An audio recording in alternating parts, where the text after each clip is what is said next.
Greetings, YouTubians, and welcome back to Wayne Sharp World, where today we are taking a look at brand new Kizers that are dropping today, right now, as a matter of fact. I'm uploading this video at the same time these are dropping, 9 p.m. Eastern Time. We're going to take a look at them, get my thoughts, and see what we think of them. Now, keep in mind, this is not all of the new drops for February. Kizer's doing something a little different this month to where they're having some other releases drop later in the month. And no disrespect to these knives, because I actually have pretty good things to say for all these knives, but this is the appetizer.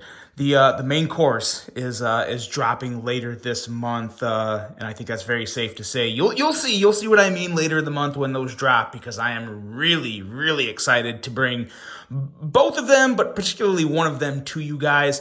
But let's get into these ones. Let's take a look at these, because these have some little different offerings. One that I like a lot more than I thought I would, and we're going to get into it right now, kind of go in a particular order here, get these guys off to the side, and just move on with this one right here. Before I get into this, though, I want to thank you guys for tuning in today. If you like what you see, do me a huge favor. Hit that subscribe button, follow along, and I will continue to bring you the content. Now, let's take a look at some overall specs on this guy right here. This is the Little Rhino. We have an overall length of 6.89 inches, a blade length of 2.72 inches, handle length of 4.17 inches, and I'm pretty safe to assume that they're considering the handle length all the way down to the end of the hole here, not just this part. So all the way down here is considered handle length. Steel. Now the steel on this particular version is D2. There's 4 total versions of this. 2 of them are Amazon exclusives. 2 of them you can find on Kizer's website. This one here happens to be an Amazon exclusive. So as I said, D2 steel on this particular guy, but there's some other versions that have AEBL, which is very different. Designer on this one, I'm going to do my best to pronounce the name. This is designed by Capuchinki Gaidiman. Yes, Capuchinki Gaidiman. I apologize if I pronounced the name wrong. He is the designer of this knife, and it comes in at a price of $55.95, ranging up to $59.95. So a small variance. I think whatever version you decide to go with, if you pick one of these up, clearly not too big of a difference. I think you'll be happy with any one. The big thing that sticks out to me with this, and this is a really big thing because I've said this before and I still stand by it. Again, personal opinion, I hate the rings on the bottoms of handles. I have absolutely no use for them. They're not comfortable to me. I understand they're help pull it out quicker. I just don't, I don't get it. I don't really like it, but I will say for this particular design, this one actually feels rather comfortable. The hole's big enough to where it's not making my pinky, it's not forcing it any certain way. It just goes in there pretty darn naturally. And then the actual length of the rest of the handle that you're actually wrapping your fingers around is really like the perfect length for my particular hand. So again, really, this is a very important knife to keep in mind. It's all gonna come down to personal preference and hand size on a knife like this. In this, that clearly just does not feel good. So you have to use the hole. But I really like how this was designed because the hole's big enough to not put any uncomfortable pressure or chafing on your pinky here. Plenty of room, and then just enough space for those other 3 fingers. This is actually nice. I honestly am not going to carry this one much. I just don't have a personal use for it. But I really do appreciate the design because it does feel rather good in my hand. About as good as a knife of this style can be for me. The cleaver blade is, nothing more than a cleaver blade. It's going to be nice and slicey, a very high flat grind, and a nice thin edge coming in at around 17 thousandths. So it's going to be slicey. Nitro V or D2 is going to at least hold a respectable edge. And overall, it's a solid piece for what it is. Again, keep in mind, you guys, I always try to be as honest as I can with you in these reviews. This is just not my cup of tea. But for not being my cup of tea, there is certain things I can appreciate about this knife that I normally hate in other types of knives like this. So I will give the designer Capuchinki all the props here for really thinking about this and making it as comfortable as can be. And that's just what it is. It is a cleaver fixed blade. You're either going to like it or you're not going to care about it. But that is the little Rhino. And I'm assuming if this is a little Rhino, maybe there's a big Rhino coming down the road. But yeah, and of course the sheath. I don't really feel like I need to say much about the sheath. Kizer does a great job. Very similar if you've ever experienced a Kizer sheath. It's a fantastic sheath. No issues at all with this. It couldn't be much better in my opinion. So, all in all, pretty impressive for what this is. I was not expecting to give two cahoots about this, but it's actually not too bad at all. The little Rhino. Next up here, let's see. We are taking a look at this guy. I can tell just by the weight. This is the Kizer Tomb. This is a pretty cool one. We are looking at an overall length of 7.62 inches, a blade length of 3.21 inches, and a handle length of 4.41 inches. Steel on this guy is Nitro V, designed by Bradley Diaz. And you're going to have 4 options to choose from with this knife. 4 variants, and they're all $69.95. So that's nice. When there's no price difference, you can just straight up pick the one you like most. The difference is going to be, I believe, all in just handle materials. I think, if I remember right, I didn't look at this super long, but I believe all the steels are the same. I believe they're all Nitro V. The difference is going to be in the handle materials. But again, take a close look when you're looking at all 4 versions here. This is going to be a knife to where I think a lot of people are going to like it. I personally, I dig it. I think it's pretty good. Very, very nice button lock action. The way the front flipper is designed is the handle. So the handle really curves back, making the tomb shape, which I like a whole lot because as the front of the handle goes back, it makes it very easy to get up there and actuate the front flipper. When you're not doing it under a camera, it's a lot easier. But it is reach around approved. And yeah, just good to go for a front flipper. And of course, you can still just do the good old button lock, open and close, which is very fidgety and very good.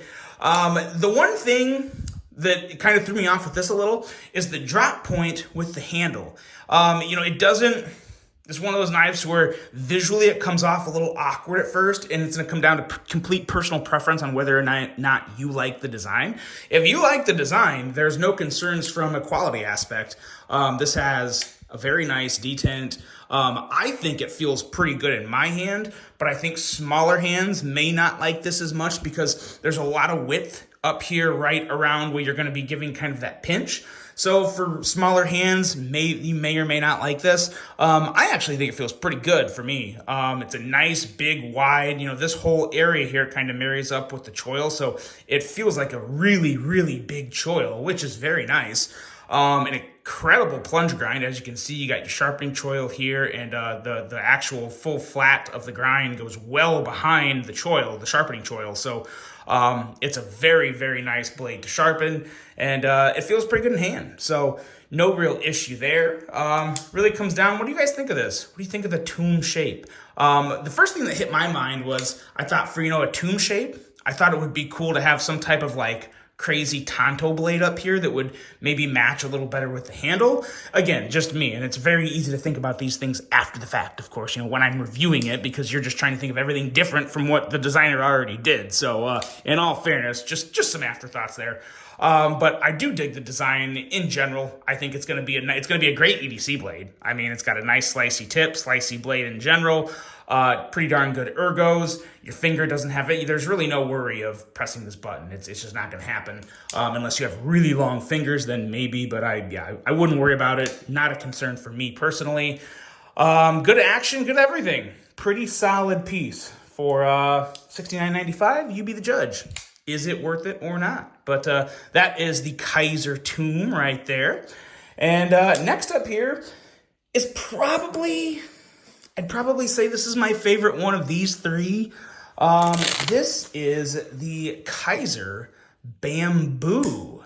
Now what we have here is an overall length of 6.93 inches with a blade length of 2.99 inches and a handle length of 3.94 inches. Blade material on this guy is going to be Nitro V, designed by Maxim Epifantsev, I believe. Again, apologies if I pronounced that wrong. These names they're challenging me in this episode. Price coming in at $59.25, and there's going to be 3 versions of this guy to choose from, and they're all going to be $59.25. What I really like about this one is that the way this top flipper, because it's really not a front flipper, the way the top flipper was designed, the actual end of the tab, which is where you want to be, you don't want to be way up here, you want to be back here. This is like a perfect breaking point for some of the just a very, very satisfying action. It has a plenty strong enough detent. The reach around, if you want to call it that, on this is on point. It's very, very nice.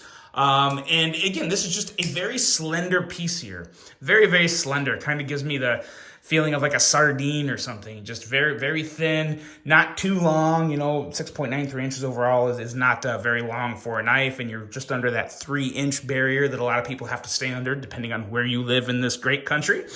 But the blade itself is just good.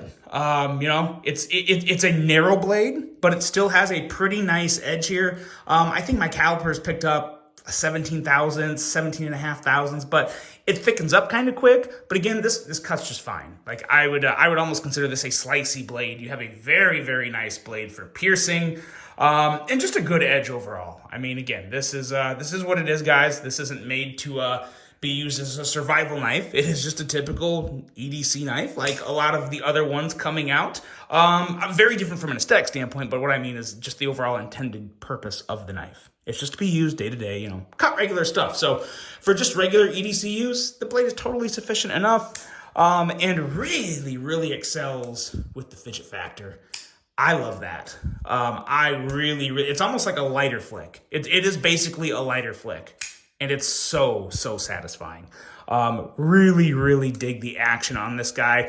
It's probably what wins it for me. I do think aesthetically, this probably looks the best. This is also, in my opinion, probably the most simple knife of the 3. But I really enjoy it. Just really dig it. Pocket clip is okay. Can't say I love the pocket clip, but it works. It's nothing special by any stretch of the imagination, but it gets the job done. Solid lockup. Perfect blade centering, as always, from Kizer. And yeah, really nice lockup on the liner lock. So it's a totally sufficient, good enough to go EDC knife on the smaller side of things.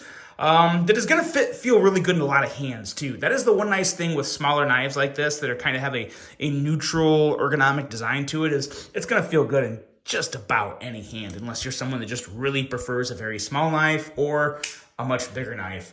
But man, oh man, I can literally keep doing this all day. That is so good. Reach around, regular top flip. This thing's good to go. Really, really nice little knife here in the Kizer Bamboo. And that is it, guys. Those are the Kizer knives for February, or at least the first round of Kizer knives for February. We'll bring the other ones out here. Let me know in the video, if you were going to buy one, which one would you roll with? The little Rhino, the Bamboo, or the Tomb? Some good options to choose from in terms of material options, handle materials, and all that good stuff. I hope you guys enjoyed this one. Again, I cannot wait to bring you the next level of Kizer knives later this month. I think a lot of people are really going to dig it. And that is that, guys. Hope you enjoyed it. Hope you have a great rest of your day. And until the next one, I'm out.